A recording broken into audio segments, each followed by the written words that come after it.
नमस्कार। साल का दूसरा दिन है। कल जो दर्शक हमसे छूट गए, नए साल की बधाई नहीं ले पाए हों, तो आज हम फिर नए साल की बधाई देते हुए कार्यक्रम शुरू कर रहे हैं। ये साल आपके लिए समृद्धि लाए और आपको स्वस्थ रखे। और इसी के साथ आज हम तमाम खबरों के साथ में इस शहर में चर्चा का दौर शुरू करने वाले हैं। पर हम सबसे पहले प्रभात खंड से शुरू करते हैं। शेखर जी, आज वैसे भी शहर में हमारे महापौर पुष्यमित्र भार्गव जी का जन्मदिन है और अखबार मित्रमय हो रहे हैं, बिल्कुल भरे पड़े हैं आज मित्रमय से। ये एक बड़ी बात है।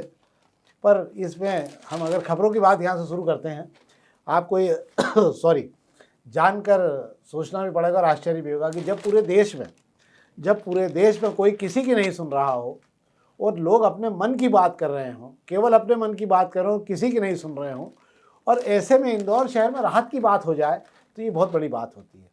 तो कल शहर में राहत के साथ, राहत के बाद और राहत की बात, ये तीनों चीज़ें कल हुई।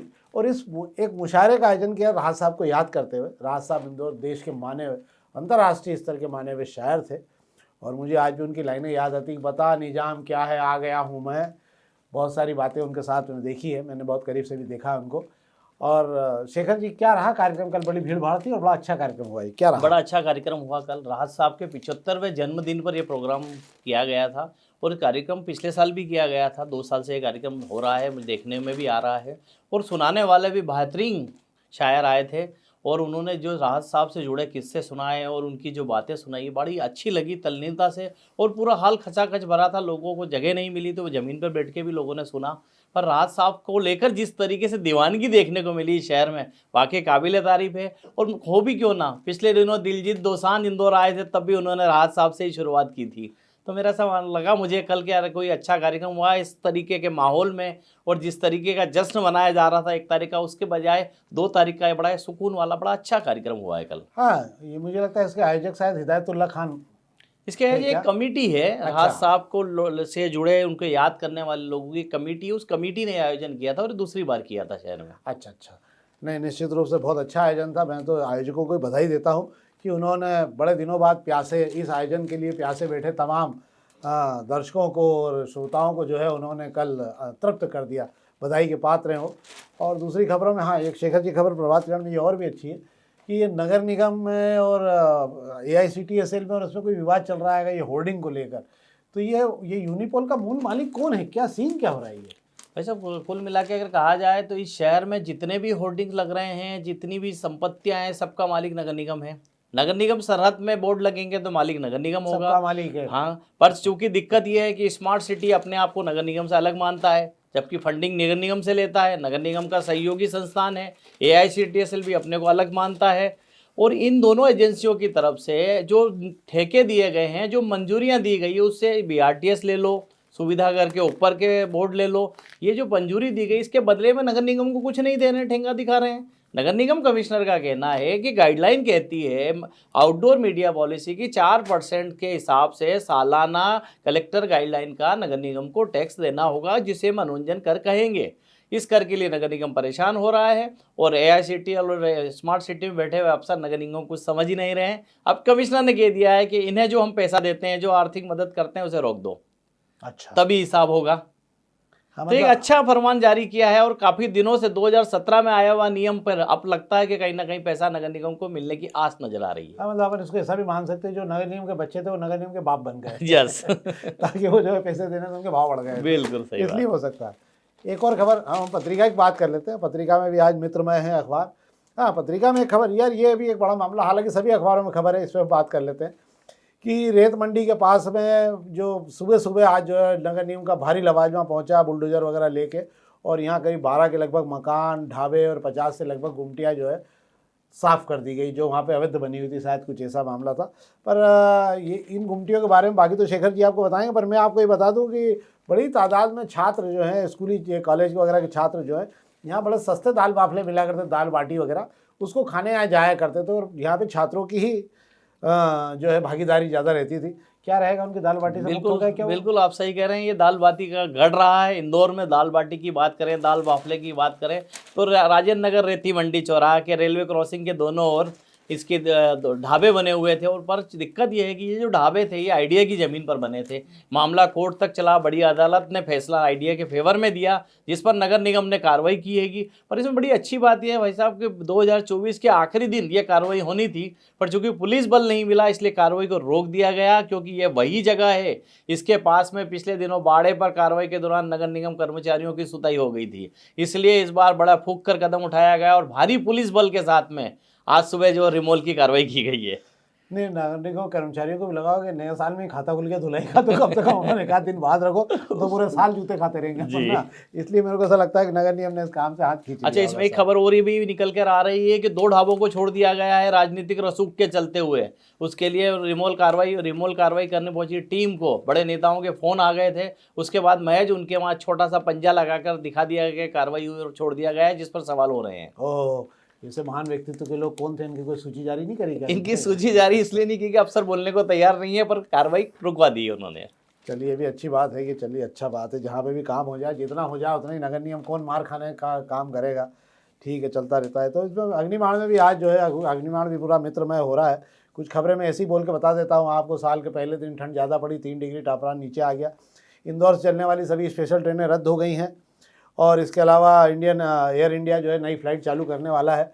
हाँ, ये जरूर इस पर 2-3 मिनट 1 आध मिनट हम बात कर लेते हैं शेखर जी। नए फ्लाईओवर को लेकर फिजिबिलिटी सर्वे शुरू हुआ, 4 कंपनियां मैदान में हैं। हालांकि खबर मैंने देखी है, पर क्या है चारों कंपनियों का और कब तक ये शुरू हो जाएगी? ये वही फ्लाईओवर और पुल की बात हो रही है जो मुख्यमंत्री ने मंजूर किए हैं। शहर में 25 पुल नए मंजूर किए, उसमें 11 पुलों के लिए सर्वे एजेंसी तय करने के लिए टेंडर बुलाए गए थे और 4 एजेंसियों ने दिलचस्पी दिखाई है। अब इसमें से फाइनल किया जाएगा कौन सी सर्वे एजेंसी इसके लिए काम करेगी कि पुल बनेगा तो शहर के लोगों को कैसी राहत होगी, पुल की डिज़ाइन कैसी होनी चाहिए। अच्छा, पर ये कब तक हो जाएगा सर्वे, कुछ है क्या इसमें कि नहीं है? सर्वे की कोई टाइम लिमिट नहीं, अभी तो टेंडर प्रोसेस में आया है, 4 कंपनियों ने दिलचस्पी दिखाई है, अभी तो कंपनी फाइनल होना बाकी है। अच्छा, और भी खबरें हैं इसके अंदर। एक और खबर है कि जो आपका इंदौर बुद्धि रेल लाइन का काम चल रहा है उसको लेकर 22 कंपनियां मैदान में हैं। लंबी सुरंग का 9 किलोमीटर लंबी सुरंग का टेंडर हुआ है, उसको लेकर बड़ी कंपनियां मैदान में उतरी हैं। और 4 जनवरी को 1000 उद्योगपतियों का MSME के मामले में एक जमावड़ा होने वाला है। ये खबरें हैं इसके अंदर। इसके अलावा हम दोपहर की खबरों की बात कर लेते हैं। दोपहर की खबरों में मैं आज पहले पेज की बात करता हूँ आपसे कि मात्र आज से 17 दिन बचे हैं ट्रंप के शपथ लेने समारोह को लेकर। और पहली बार 155 साल के इतिहास में अमेरिका में राष्ट्रपति के शपथ ग्रहण समारोह में निमंत्रण बांटे गए हैं अन्य देशों के राष्ट्राध्यक्षों को। और जिन देशों को दिए गए हैं उसमें इजराइल जो के सहित जो है कनाडा और भी अन्य छोटे छोटे स्पेन वगैरह सबको निमंत्रण पहुंचना शुरू हो गए हैं। चीन को उन्होंने निमंत्रण भेजा था, शी जिनपिंग को, तो उन्होंने साफ मना कर दिया कि वो इस कार्यक्रम में शामिल नहीं हो पाएंगे। जबकि ट्रंप सबसे ज़्यादा चीन को लेकर ही लगातार प्रहार कर रहे थे कि टैक्स बढ़ा देंगे, आयात टैक्स लगा देंगे, शुल्क लगा देंगे, ये कर देंगे। पर सबसे पहला निमंत्रण उन्होंने उन्हीं को भेजा और उन्होंने इससे इनकार कर दिया कि साफ कि वो इस कार्यक्रम में नहीं आ पाएंगे। प्रधानमंत्री नरेंद्र मोदी जी जो उनके अभिन्न मित्र हैं माने जाते हैं और पिछले बार अब की बार ट्रंप सरकार के लिए भी गए थे, उन्हें अभी तक कोई निमंत्रण नहीं मिला है। इसको लेकर बड़ा जो है दिल्ली के अखबारों में खूब जम के खबरें छपी है कि विश्व गुरु को अभी तक निमंत्रण क्यों नहीं मिल पाया, जबकि सबसे पहले मिलना चाहिए। वो तो सरकार वहाँ बनवाने भी गए थे और क्यों नहीं मिला। दूसरी एक और खबर है कि दिल्ली जो भाजपा की सूची भेजी गई थी वो वापस भोपाल लौट के आ गई। उस पर हम राजनीति में चर्चा कर लेंगे। 11 बहुत ज़रूरी दवाइयाँ जो आपके जीवन रक्षक के लिए होती है उसकी कीमत 50% बढ़ा दी गई है। इसको लेकर संयुक्त संसदीय समिति ने घोर आपत्ति ली है कि अगर इस प्रकार कीमतें बढ़ी तो ये बड़ा नुकसान हो जाएगा इससे। एक खबर पर और हम बात कर लेते हैं इस पर। आज राम की उद्योग प्रीतमपुर में वो पहुंच गया है पूरा 12 ट्रक कचरा, 12 भर के जो है बड़े ट्रकों में कचरा पहुंचा है। और वो पहाड़ी पे वहाँ रात को 3 बजे पहुंचा था। प्रीतमपुर आज कल बंद का आह्वान भी किया गया है, पर कंपनी पूरी तरह से सुरक्षित बता रही है इस पूरे मामले को। वहाँ पर जो भी सुरक्षा व्यवस्था की गई है वो पूरा जो है उसको छावनी में तब्दील कर दिया गया है और वहाँ वैज्ञानिकों की एक टीम पहुँच गई है पहले से ही। और जिन फर्नेस में यहाँ 130 करोड़ रुपए इसका खर्च सरकार देगी इसको जलाने का, जिसका परिपत्र भी जारी हुआ है राम के उद्योग को। और ये साउथ की कंपनी है जो इस प्रकार के जो जहरीले कचरे होते हैं उसको जलाने का काम करती है। एक और बात इसके अंदर ज़रूर है कि ये 10,000 डिग्री सेंटीग्रेड तक इसको पहुंचा के जो है ख़त्म करेगी, तो इसका कोई वो नहीं रह जाएगा इसका प्रभाव। पर ये देखना पड़ेगा कि क्या स्थितियाँ बनेगी आगे। आधी रात तक कल इसको लेके काम चला है, भारी पुलिस बल वहाँ पर पहुँचाया गया था। तो ये तो थी अखबारों की खबरें जिस पर हम आपसे बात कर रहे थे। अब हम राजनीति पर कुछ चर्चा कर लेते हैं। तो राजनीति की चर्चा में आज पुष्यमित्र जी का जन्मदिन है और उन्होंने एक नवाचार भी बताया। इस बार हम ये भी जानने की कोशिश करेंगे कि शहर में जन्मदिन मनाने वाले होर्डिंग नेता कौन कौन से हैं और क्या महापौर जी को उनको बुला कोई चर्चा करनी चाहिए। और कुछ समय बचा तो भाजपा पे भी चर्चा करेंगे हम। शेखर जी, आज पुष्यमित्र जी के जन्मदिन है, बहुत बहुत बधाई पुष्यमित्र जी को। 1 साल हो गया है कि उनको महापौर के कार्यकाल को ज़्यादा? हमारे पास हर साल को 2 साल से ज़्यादा हो चुका है। 2 साल से ज़्यादा हो गए हैं उनके कार्यकाल को। 1 साल तो उनका दिखाने में चला गया, मतलब काम के लिए 1 साल का समय मिला उनको। अभी आप तो 1 साल में काम कर रहे हैं। वो क्या है आज पुष्यमित्र के जन्मदिन को लेकर? पुष्यमित्र जी का जन्मदिन वाकई आज जो जन्मदिन मनाया जा रहा है उनके महापौर बनने के बाद में इनका दूसरा जन्मदिन आ गया है। और मेरा ऐसा मानना है कि पुष्यमित्र जी का ये जन्मदिन यादगार रहेगा इस शहर के लिए कि उन्होंने जो गाइडलाइन तय की है कि अब शहर में जन्मदिन के होर्डिंग, बैनर, पोस्टर नहीं लगेंगे। शुरुआत घर से उन्होंने खुद से की है। पर भाई साहब, समस्या यह है इस शहर को लेकर, इस शहर के नेताओं को लेकर कि उन्हें होर्डिंग पोस्टर के बगैर जन्मदिन उन्हें अधूरा लगता है।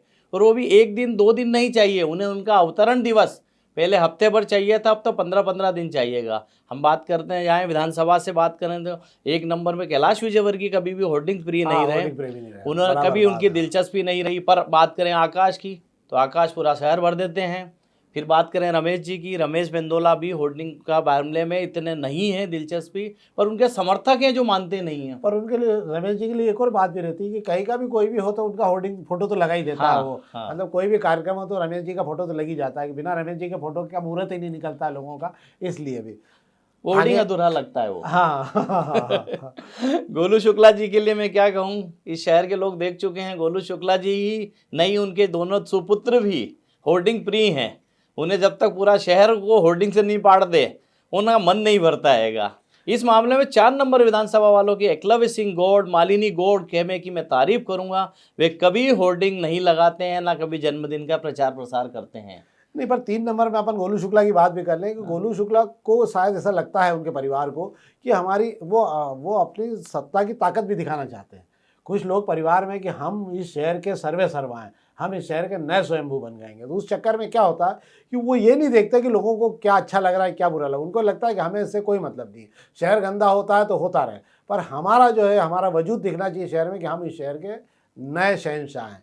पर इससे गंदा मैसेज भी जाता है, इसको भी समझना चाहिए। अगर मैं सोचता हूँ पुष्यमित्र जी ने अगर ये अभियान शुरू किया है तो मुझे लगता है बाकी लोगों को भी इसमें जुड़ना चाहिए। मैं बिल्कुल, आपने सही कहा। और पुष्यमित्र जी की बात जिक्र आपने किया है तो मैं उससे ही जोड़ूंगा कि हमने पिछले दिनों देखा गोलू शुक्ला और जीतू यादव के बीच में मुकाबला हुआ है, ऐसा लगता है इस शहर में होर्डिंग लगाने को लेकर। तो चूंकि जीतू यादव पुष्यमित्र भार्गव की टीम के हिस्सा हैं तो पुष्यमित्र भार्गव को उनको समझना चाहिए। तीनों के बीच हुआ था शेखर जी, बीच में रुकूं, गोलू शुक्ला, जीतू यादव और सतीश भाऊ। सतीश भाऊ के बारे में भी लोगों को नहीं मालूम कि सतीश भाऊ कौन थे। पर देखिए आपकी कैसी विरासत हो गई शहर की कि तीनों में कोई अंतर नहीं दिख रहा कि क्या हो रहा है क्या नहीं हो रहा है, ये रोकना चाहिए। पर भाई साहब, हमारे शहर में ऐसे नेता भी हैं। हम बात कर रहे हैं महेंद्र हाडिया की बात कर लें, हम मालिनी गौड़ की बात कर लें, मधु वर्मा भी होर्डिंग प्रिय इतने नहीं है, मनोज पटेल भी इतने होर्डिंग प्रिय नहीं है। और इवन मैं ऐसा मानता हूँ तुलसी सिलवाट को भी इतनी दिलचस्पी नहीं है। पर फिर भी ये जो कुछ नेता हैं इनको समझना होगा कि शहर को सिर्फ होर्डिंग से गंदा ना करें। ये हमारा शहर देश में सबसे सुंदर शहर है और जगह जगह होर्डिंग लगने से जो लोग गुजरते हैं उनको जो आँखों में चुभता है वो बड़ा किरकिरी पैदा करता है। आज महापौर पुष्यमित्र भार्गव ने बहुत अच्छी पहल की और मैं इसके लिए मित्र को बधाई भी दूंगा। और मित्र इस पहल को आगे बढ़ाए, इसके लिए उनको साथ मिले और कम सबसे पहले अपनी ही टीम का साथ मिले तो बड़ा एक अच्छा मैं संदेश इस शहर के लिए जाएगा। निश्चित रूप से मुझे ऐसा लगता है कि महापौर जी को भी थोड़ा सा प्रयास करके पता लगाना चाहिए अगले महीने में किस किस का जन्मदिन आ रहा बड़े नेताओं का, तो उनको बुला लें चाय वाय पे कि आइए आप चाय वाय पीजिए, शहर आपका है। और उसके बाद उनसे हाथ जोड़ के बोल दें कि प्रभु शहर पे दया करें, एक आध होर्डिंग कहीं लगा लें अपने घर के आसपास, बाकी शहर को सुरक्षित रखें। तो ये था, मुझे लगता है कि आज की राजनीतिक चर्चा। भाजपा की सूची पर हम बता चुके हैं आपको कि भाजपा की जो सूची गई थी 3-3 नामों की, उसमें संशोधन कर दिया गया है कि नाम क्रम से लिखे जाएं। जिसको सबसे ज़्यादा नेताओं ने जो नाम दिया वो 1 नंबर पर रखा जाएगा, जो उसके बाद दूसरे और तीसरे नंबर पर। ऐसी सूची लेकर भोपाल में बैठक रखी गई है। वापस तहसील से बातचीत होगी। 5 या 6 तारीख को पहली सूची आने की, अध्यक्षों को लेकर पहली सूची आने की संभावना रहेगी। तो ये तो था आज का हमारा कार्यक्रम। हम आपसे फिर आग्रह कर रहे हैं, नए साल में हमारे साथ खड़े होइए, हम इस शहर के साथ खड़े हो पाएंगे। और अधिक से अधिक इस आयोजन को लाइक करिए और अधिक से अधिक इस कार्यक्रम को लोगों तक पहुंचाइए ताकि हम इसे और ज़्यादा बेहतर तरीके से बना सकें। बहुत बहुत धन्यवाद।